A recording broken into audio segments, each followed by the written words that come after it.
Welcome to the Top Advisor Marketing Podcast brought to you by ProudMouth. I'm your host, Matt Halloran. Being your own loud is not new to marketing, but the mindset, strategies, and resources to help you get there are evolving faster than this industry is keeping up. It is time to find a new perspective on what works why and how to move your business forward. Listen as I interview guests to help you learn from them how to be your own loud. Let's get to the show. Hello and welcome to another Top Advisor Marketing Podcast. I'm your host, Matt Halloran. Now, I love repeat guests, but I really love repeat guests for good reason. So episode 325, we had our guest, Christine Luken. Now, then we talked about the emotional side of money, and I wanted to bring her on because I firmly believe, as she does philosophically, that you can't separate those two. If you don't know what your issues are surrounding money, you're never going to have a good relationship with money. And as a financial services professional, if you don't have that conversation, I think you're really not being a fiduciary. I know those are strong words, but I also think that it really damages the relationship you can have with your clients. But today, we are going to talk about the marketing side of Christine. So she launched a podcast, which we're super excited about, and she's doing an absolutely fantastic job. She's getting lots of traction and lots of interaction. And we have something here called the perfect podcast formula. It is education, entertainment, storytelling, call to action. We're going to focus on one of those four components of the perfect podcast formula today with Christine. It's going to be storytelling. Welcome back to the show. Hey, thanks for having me back. Now, storytelling. This is something you're very good at. But it's also something that you think is really important for advisors and just general people to implement into not only their marketing, but their lives. So expand on that, please. Yeah. Well, first I want to say I was not a born storyteller. So thank you for that compliment. I think many people kind of think like you either have it or you don't, like you're a good storyteller or you're just not. That's not true. I actually used to be quite terrified of public speaking, of speaking in front of a microphone, of speaking on video. And early on in my career, I hired a speaking coach, which helped me tremendously. I did a lot of in-person presentations. Now, of course, post-COVID, I pretty much do zero. Everything is virtual now, but it took a lot of practice. And I think that's the first point that I want to make is my storytelling got good because I told my stories over and over and over and over and over and over again. I don't think people understand as much about the show component that you need to not only build in your marketing, but also your practice. And all great shows are very, very well rehearsed. Now, there's always the funny outtakes and all of those things. And, many of us really like to watch those. But when you look at a movie, when you look at a radio show, when you look at something like NPR does, it is highly edited and there are many, many, many takes. How do you practice? I think that's an important piece of advice because I don't think people understand the best way that you were able to get comfortable in your skin telling these stories. Well, I started small. I mean, it was really just taking those opportunities to talk in different group settings. So early on in my career, I was in a networking group, and there was the opportunity every week to talk. You gave your scripted commercial. And one of the things that my speaking coach really drove home was, how can you even tell just like a micro story in a 2-minute presentation? And that really got me thinking because she said, when you tell stories, people remember the point that you're trying to make more than if you just make the point, especially if it's something that plays on their emotions. And so I started experimenting with this. And one of the first things I got really good at was telling my own story. And I think almost anybody who's gotten into financial services or financial coaching, they got into it for a reason. It wasn't just like, oh, my dad wanted me to be a financial planner, so here I am. I mean, maybe that's a few people, but for me as a financial coach, I crashed and burned financially in my 20s. And there are a lot of juicy stories about my that time period where I was engaged to my ex-fiance. It was a very unhealthy relationship. There was a lot of dysfunctional things that happened, and I had to learn how to get over my shame and embarrassment of those things that happened, and basically like squeeze the juice from those stories, like making lemonade out of lemons. I decided, look, I basically went through hell for 7 years. I dodged collector calls. I had horrible credit. I bounced checks to the grocery store, all kinds of things. And I thought, I can hide this stuff, but there's a lot of lessons in here that people can learn from. And the more I told these stories, the more people loved me. Because we think as financial professionals that people want us to be perfect. And it's actually the opposite. Now, there was a lot of space and time in between these mistakes and when I was telling them. It wasn't like I was telling them, some horrible financial mistake that I made last week about, buying $1,000 in lottery tickets and none of them winning.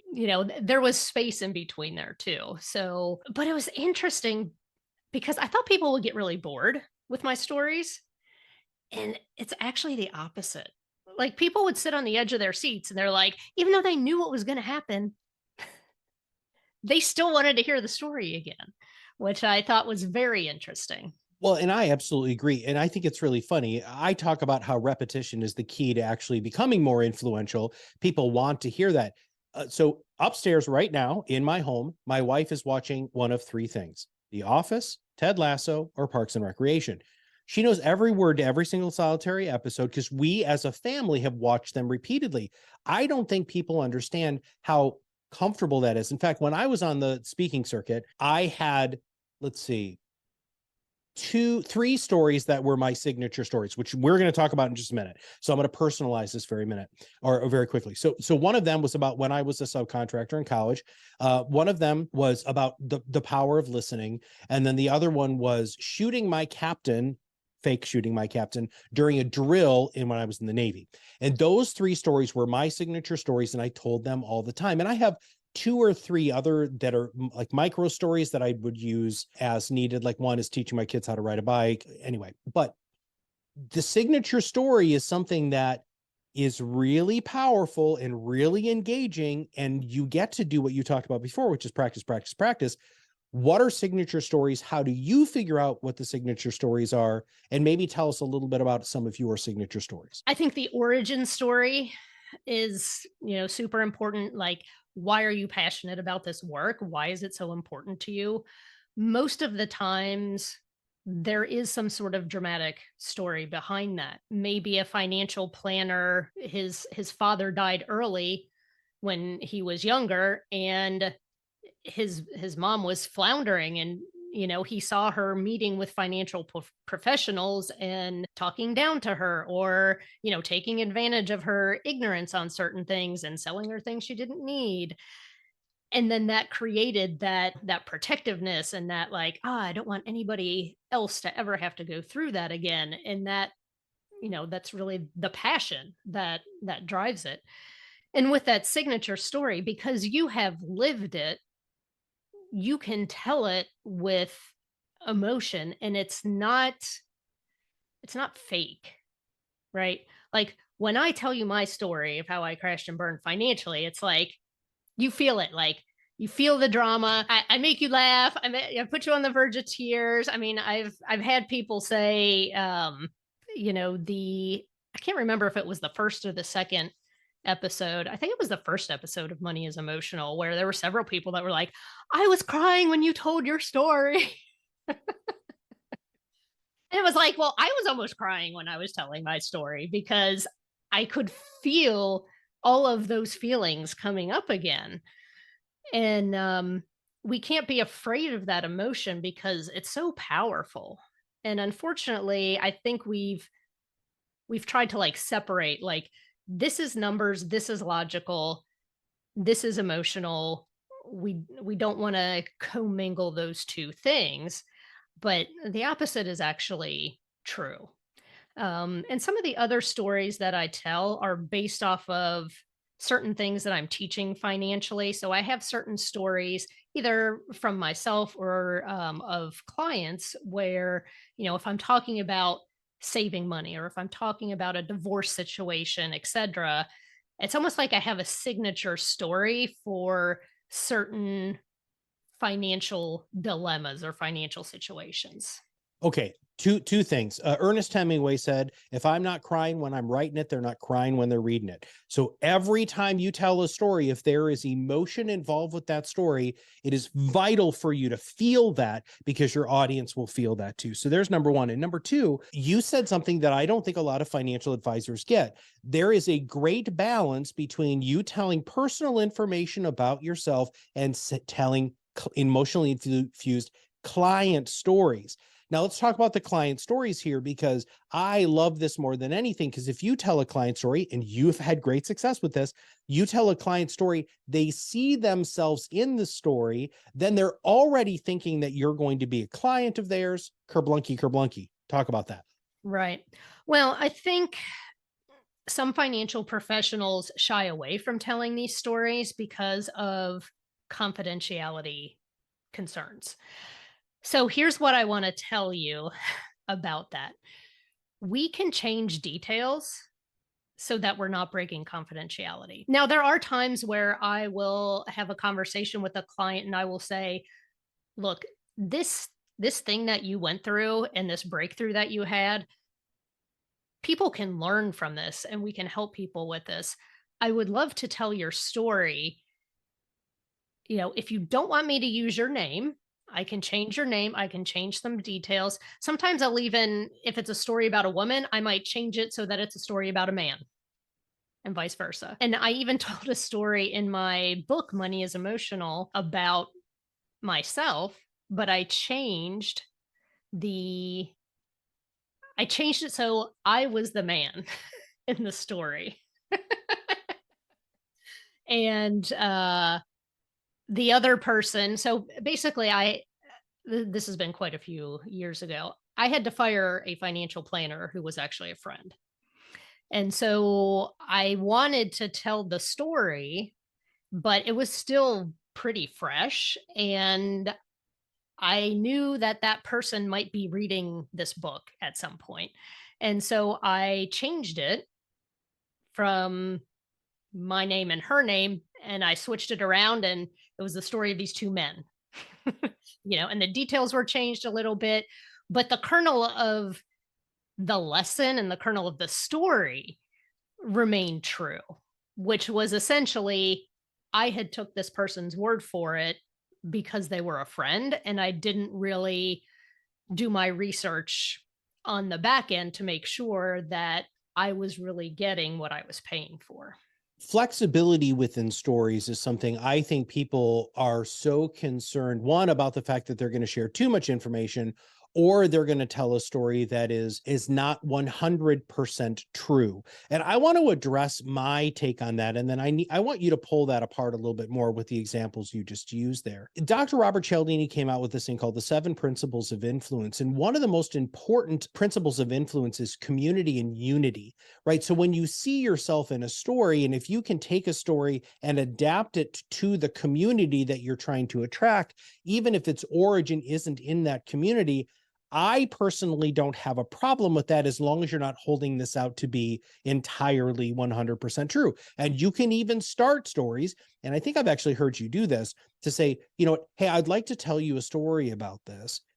I've changed some details to protect, right, the person who actually told me the story, but I think it's applicable to you and your situation. So tell me how you feel about that. I mean, I think if you're conveying a lesson and you want to protect the identity of someone, I mean, a lot of times I'll use like the air quotes. I'll say my client Mike, who works in manufacturing.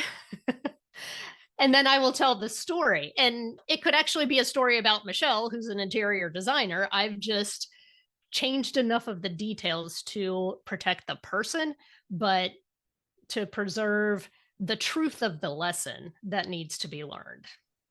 The truth of the lesson. There's a huge nugget I want everybody to take away from this is the truth of the lesson is more important than the specifics of the story specifically, right? We're looking to try to communicate a value, a lesson, an idea, a philosophy. Now, here's the deal, everybody, and I want you all to close your eyes and think back 4,000 years. This is all we had. Like, we didn't have anything else but stories. And we have been telling stories to communicate exactly what Christine is talking about here, which is this idea that stories help illustrate points. There's an emotional connection, a psychological connection. There's all sorts of these wonderful connections. Now, I want to get back to the signature stories real quick, because you just triggered something when you said that. How do you choose the type of story that you want to use? I think it really depends on what you're doing. You have to understand the medium, and you have to understand who the audience is. You follow me on LinkedIn, you see that a lot of my posts have a story within them. I talked about, just the other day about I was with someone who is doing very well financially, but was stressing over every single penny. Like, she would ask the waiter all these detailed questions about, well, like, what's included and how much extra if I get the shrimp instead of the steak. And I mean, she was just laboring over these decisions. And I was getting stressed, right, over this. And the point of my post was there are a lot of people who make good money but still are struggling with this penny pincher mindset, and it's because they don't have a plan.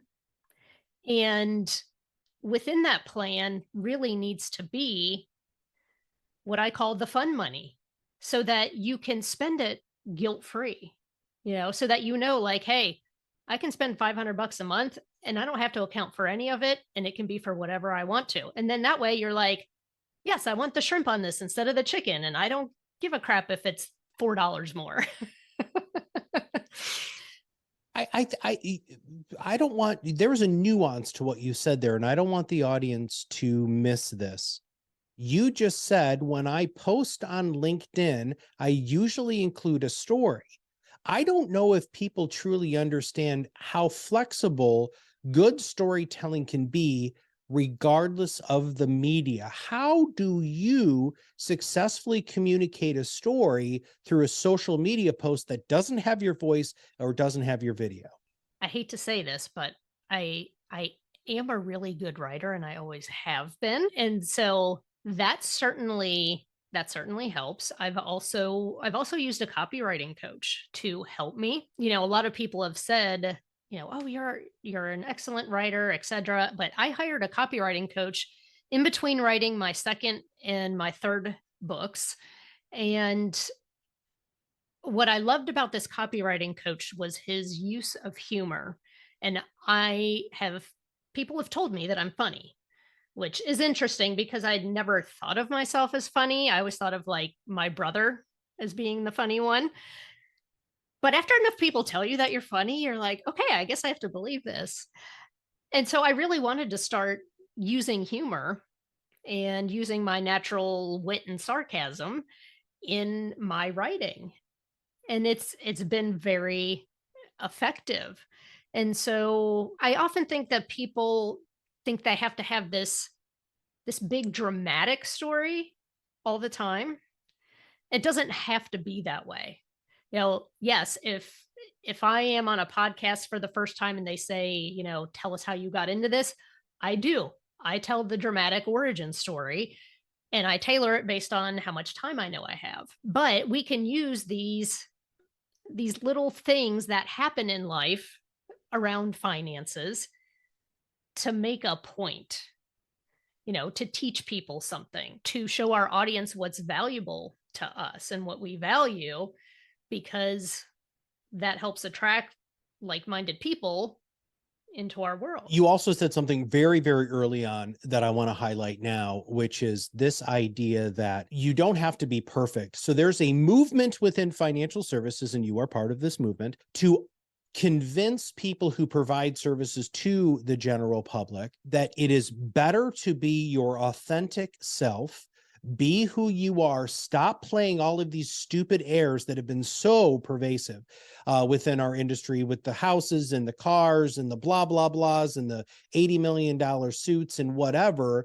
Now, that's just the surface level. Let's strip some of that away. And then let's really get to the fact that, and it's a fact, people are buying you as a person. One of the things that you said early on in the show was, it's important to, and I'm going to paraphrase because you didn't say this exactly, but to go ahead and show your warts and all, right? So let's talk about how can you help, or what is a good takeaway for an advisor to figure out what would be a good story to show their humanity without crossing any sort of uncomfortable lines. Yeah. I think the passage of time, which, I hinted at before, most of my dramatic mistakes that I share, a lot of them happened in my 20s, But that was only 3-4 and years ago. So I don't understand why you keep talking about, I'm sorry, keep going. Sorry about that. well, God bless you. I just turned 49. So, having that time passage, to say hey, back in my 20s, here's some of the things that I did, or even foolish things that you did with money when you were a teenager, or even just things that you used to think were important that you no longer think are important. Things like you said, showing up in the 3-piece suit with, driving the Beamer, etc. One of the things that I realized, I'm a pretty sensitive person, and especially in my teenage years, in my early 20s, I was very self-conscious, and I finally had to come to a point to where I had to realize that my sensitivity needed to be turned towards other people, and that I needed to not take myself so seriously. Because I've got some stories from my childhood where it's if people picked on me, I was just like a bawling mess. I did not like being the center of negative attention. I had a very hard time laughing at myself. And I don't know, something must have happened in the beginning of my 30s. It was just like the switch was thrown. And I was like, I'm done being this way. It's like, I'm going to laugh at myself before anybody else gets a chance to. And then when they start laughing at you and you're already laughing, they're laughing with you. So I think not taking ourselves too seriously is an important component in that. And then if you can think about some of the common threads that you see your clients struggling with, and if you can relate to that because you had a similar struggle, those are going to be the points that you're going to want to hit on. We had somebody on the show a while ago who had said, when you have a relatable experience, something that you can either empathize or sympathize with, the most powerful thing that you can do is not share your version of the story, but show that you understand. And I love that in the world of storytelling, because what you just said there is what happens in advisors' offices all day long. Christine, they hear stories. That's all they hear. That's what they call. And whether it's a story with numbers or a story with pie charts, or a story because of, what's happening with them financially, personally, spiritually, grandkids, whatever, you're hearing stories all the time. Think about that part too of this power of storytelling. It's not always being the one who's telling the story, but how you receive that information that can also deepen the relationship. In fact, we were talking before we started hitting record, which I say this all the time, so everybody who listens to the show knows that we talk a whole bunch and then we hit record.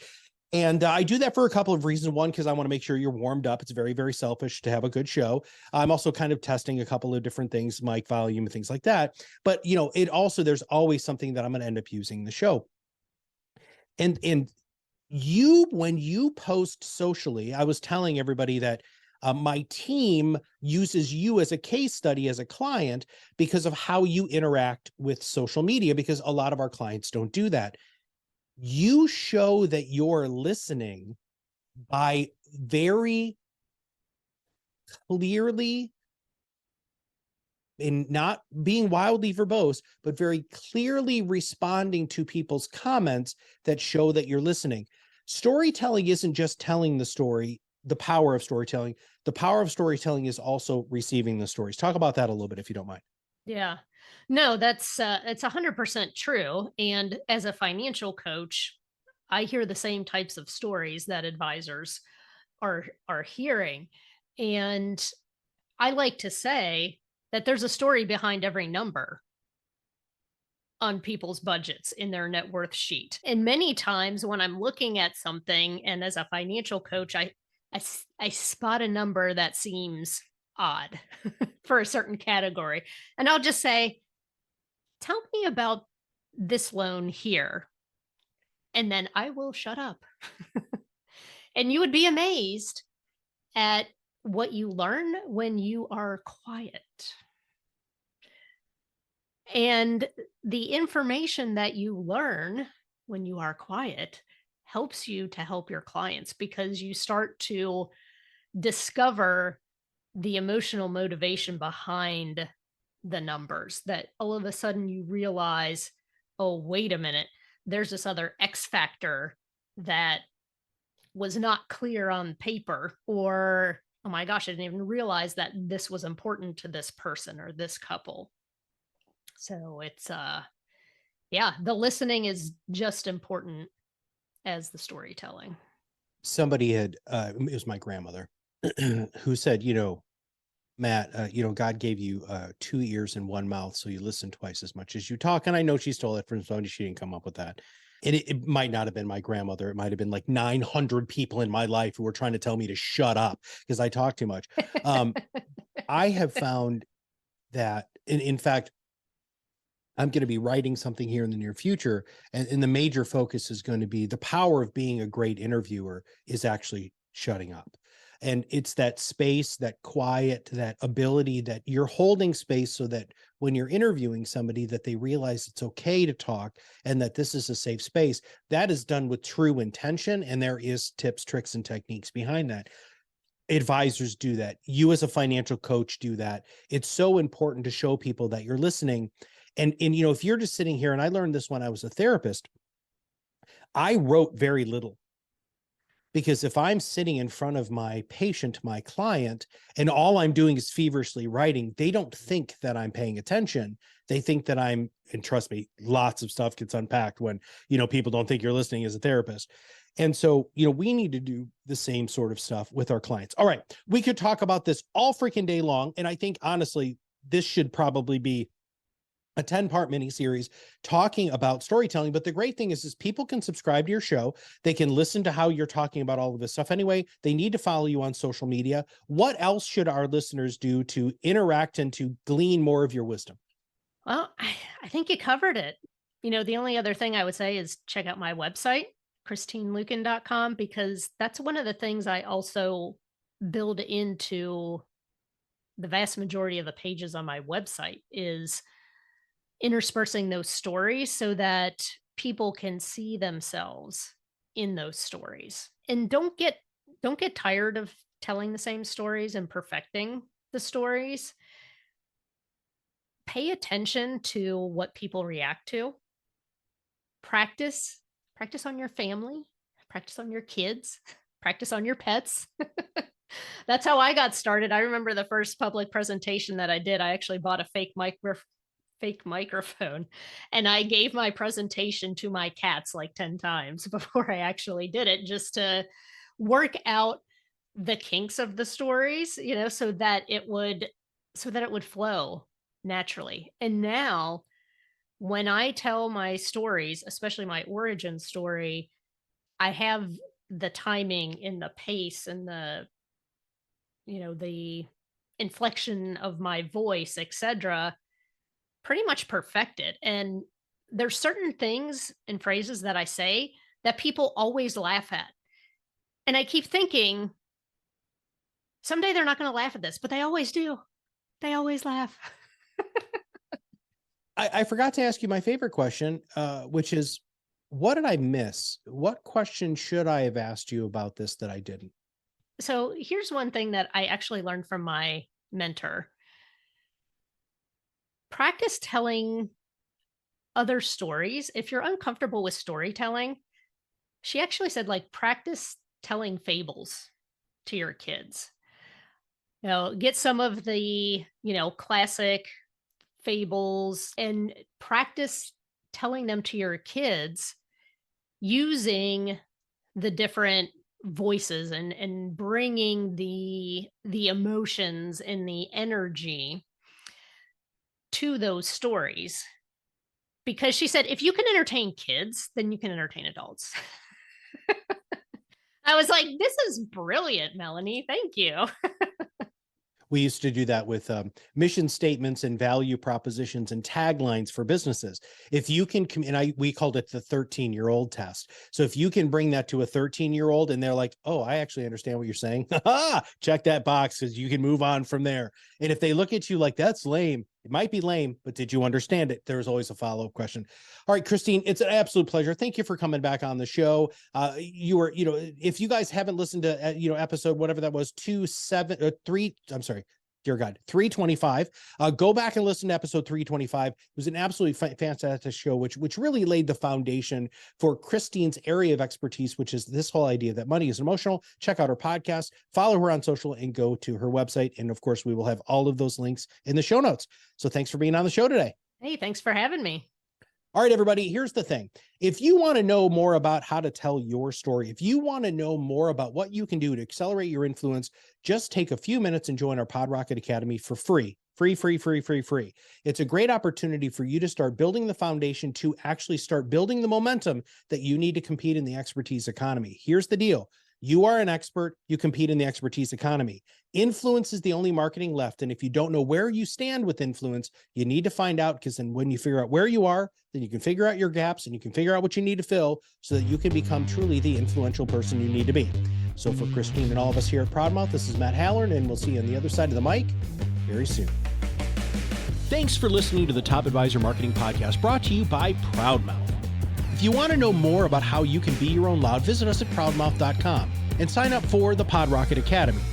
Through courses and office hours led by professional podcast producers and digital marketers, you will learn everything you need to know to become the trusted subject matter expert you were meant to be.